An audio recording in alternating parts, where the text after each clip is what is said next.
Okay, so boom! The scene kicks off with Kakashi surrounded by Kakuzu's 3 Babadooks. He's over there plotting out his next move after going toe-to-toe with both Hidan and Kakuzu for what felt like a decade. Speaking of that sequence, if you haven't already, go ahead and watch that Shikamaru get back vid, cause Kakashi was out there boxing like his life depended on it. While Kakashi's still frozen in between the 3 Babadooks, Kakuzu steps out and immediately starts talking that smack. He talking about some, it wasn't wise for the kid to go alone today. That boy dies. Oh really? Is that so? Cause the last time I checked, your boy was chopped up like some sirloin steak. After hyping up Hidan for a bit longer, he begins to try and strike some fear in Kakashi's heart by flexing his freaky symbiote arm. Then he starts talking about how their headbands remind him of when he faced off against the first Hokage, and that really had them shook. I'm still calling Cap though, I don't care. He couldn't go toe-to-toe with my glorious king on his best day. Nigga thought he could pull a fast one. No, yeah, I was giving him that work. The cameras just weren't on though. Face ass. I'll believe it when I see the footage. Hidan finally decides he's ready to start boxing again, so he fuses the wind style and fire style Babadooks, then gets straight to work. He claps his hands together, then the lightning mask deals a ray of lightning at him. He quickly jumps out the way, but before he could even land, the wind and fire style Babadook boot up a nasty fire wind fusion blast. So to counter, Kakashi quickly reaches in his pouch, grabs a kunai with some string attached to it, whips it at the 3 of them, then pulls himself out of harm's way. They try to hit him with another blast, so Kakashi rushes for cover on the other side of the tree. But Hidan quickly adjusts his plan of attack by using the wind style mask to blast a hole in between the tree. Kakashi tries to evade all the blasts, but once he reaches the top, he's quickly met with a hot fireball to his chest. He collapses to the ground, but thankfully it turned out to be a shadow clone. The 2 useless spectators let out a sigh of relief, and for a minute there, nobody knew where Kakashi was. That was until he dragged this mask into the ground, then popped up out the other side and started swinging on the double mask Babadook. It weaves and dodges all of his attacks, then opens its mouth to let out another blast. Kakashi manages to deflect the first one just in time, then boots up a water wall to block the second. He tries to block the next blow with another water wall, but the Babadook must have upped the intensity because it penetrated right through, forcing Kakashi to flee from the branch. While he's in the air anticipating another fiery blast, Kakuzu sneaks up behind him and extends his symbiotes to restrain him while also trying to dig out his heart. The 2 bums, while still in the same exact spot they were in the beginning of the fight, yell out in fear. But shockingly enough, the screams did not do a damn thing. Right before Kakuzu could yank out Kakashi's heart like he's Jeffrey Dahmer, Shikamaru just so happened to complete the most integral part of their plan, which was to trick Hidan to drink Kakuzu's blood. So now Kakuzu's clutching his chest instead of Shikamaru, and eventually he slumps over and stops moving. Finally, Ino and Choji remember how to move their feet, so they rush towards Kakashi. Ino offers to treat him with her medical ninjutsu, talking about some slowly, make sure not to damage the vessels. But if you watch part 1 of this fight, you already know he's been tired of her ass. He's been giving her attitude the whole fight, but for good reason. She just out here watching this nigga fight for his life like this is all for her entertainment. Then she wanna slide through when she thinks it's safe and act like she really cares. Man, move! Kakashi, like the real nigga he is, turns down her offer and yanks the symbiotes out of his body. But this man Kakashi cannot catch a break, because not even a millisecond after pulling out the symbiotes, the other 2 Babadooks come rushing towards them. But God himself must be coming back to earth, because instead of Kakashi stepping up to bat as usual, this man Choji jumps forward, activates his expansion jutsu, then open palm squishes him into the ground. Now this was a decent move, I cannot lie, but nothing to drool over. So imagine how confused I was when the camera cut to Ino talking about some nice work,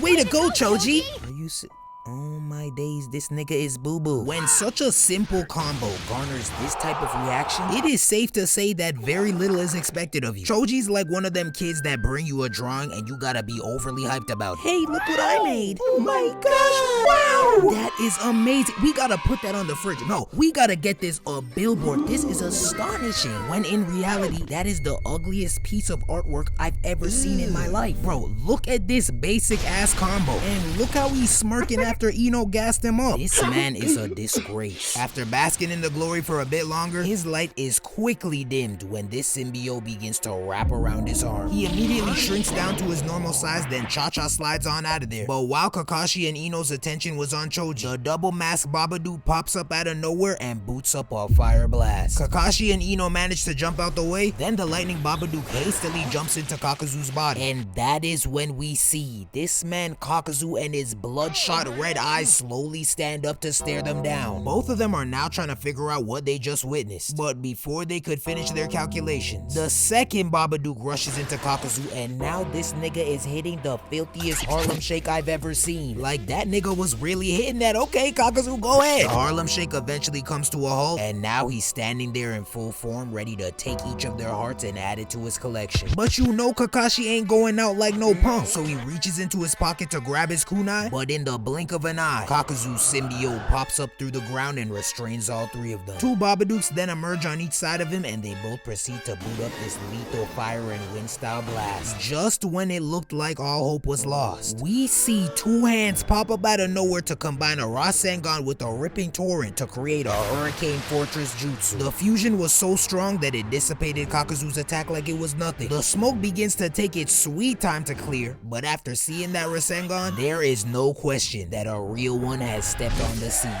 Yes, sir, and he not dumb either. My boy brought backup too. We got one of Orochimaru's assault victims. We got Mr. Zesty Crop Top Man, and then we got Sakura.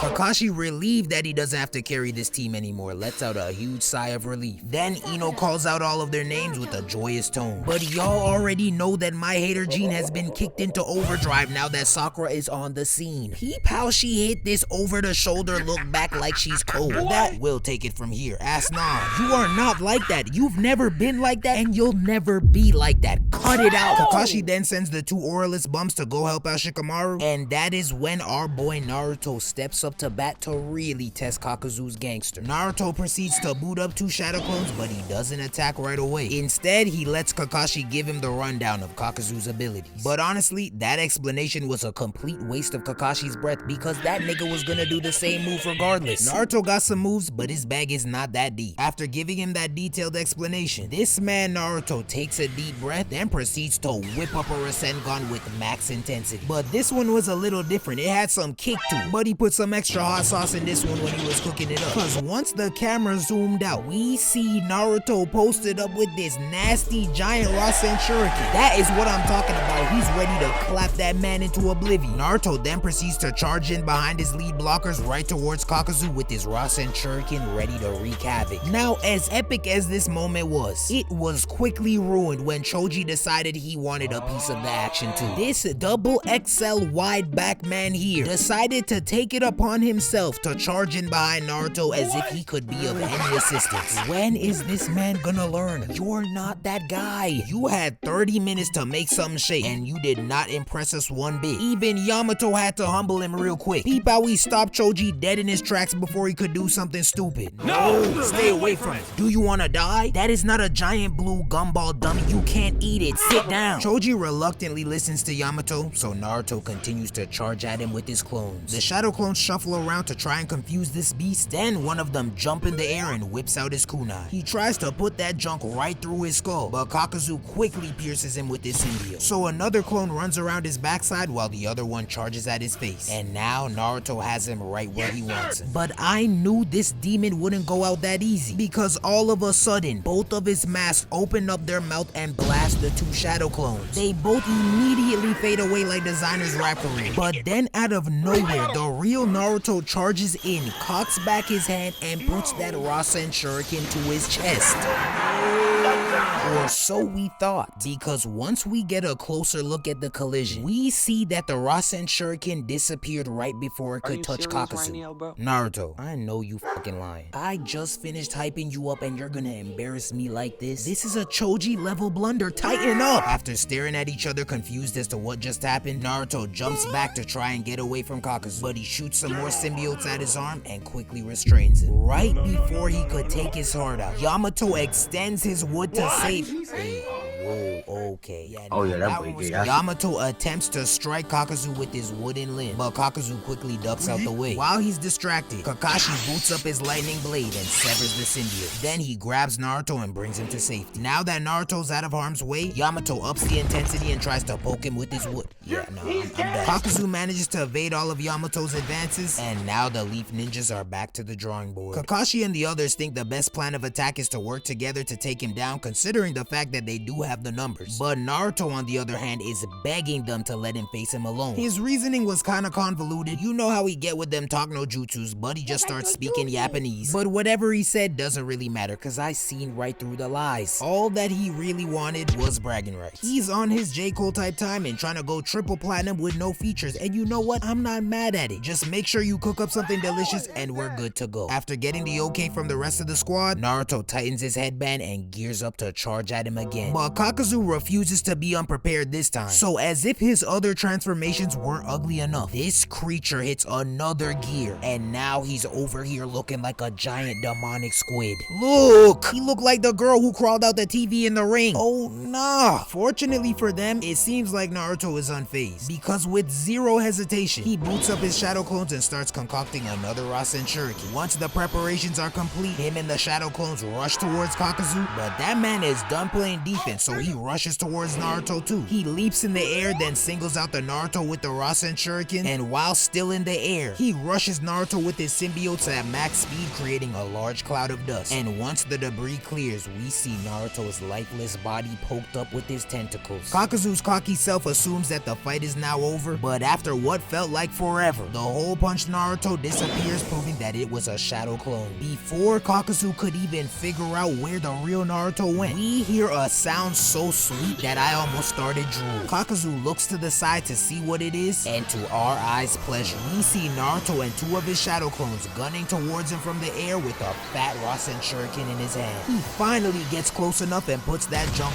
right in his back, and to let us know that it really connected this time, we get the classic double instant replay. That junk was so violent that it created this giant shock wave while also individually attacking every cell in his body. Listen to the scream this man let out. Sounds like DJ Khaled when he finds out the fridge is empty. Straight horror. The attack was strong enough to destroy all of Kakuzu's heart, sending his lifeless body crashing into the ground. The four of them are extremely impressed by what they just witnessed, so they turn around to give Naruto his props. But that boy is in no condition to celebrate. He over there laid out flat on his stomach, breathing hard as hell, talking about some Sweet. nigga, get up. You gotta make it look like it was easy, especially when you got a baddie on the scene. Hey, you know what? Do you? All I know is that could never be me. I'd have to hold my breath or something, no matter what type of pain I'm in. Yeah, appreciate y'all. That was light work. You know, everyday type shit. But either way, he got the W in the end, so it doesn't really matter. Overall, a very satisfying fight and a peak arc in general. Choji and Ino did what they do best and watched someone else come and save the day. Kakashi, of course, never disappoints. He gets an A for even keeping up with that heathen for so long in the first place. Yamato gets an honorable mention for coming in clutch to save Naruto. And of course, Naruto gets the MVP for showing up in the nick of time to pack up the last half of the zombie duo.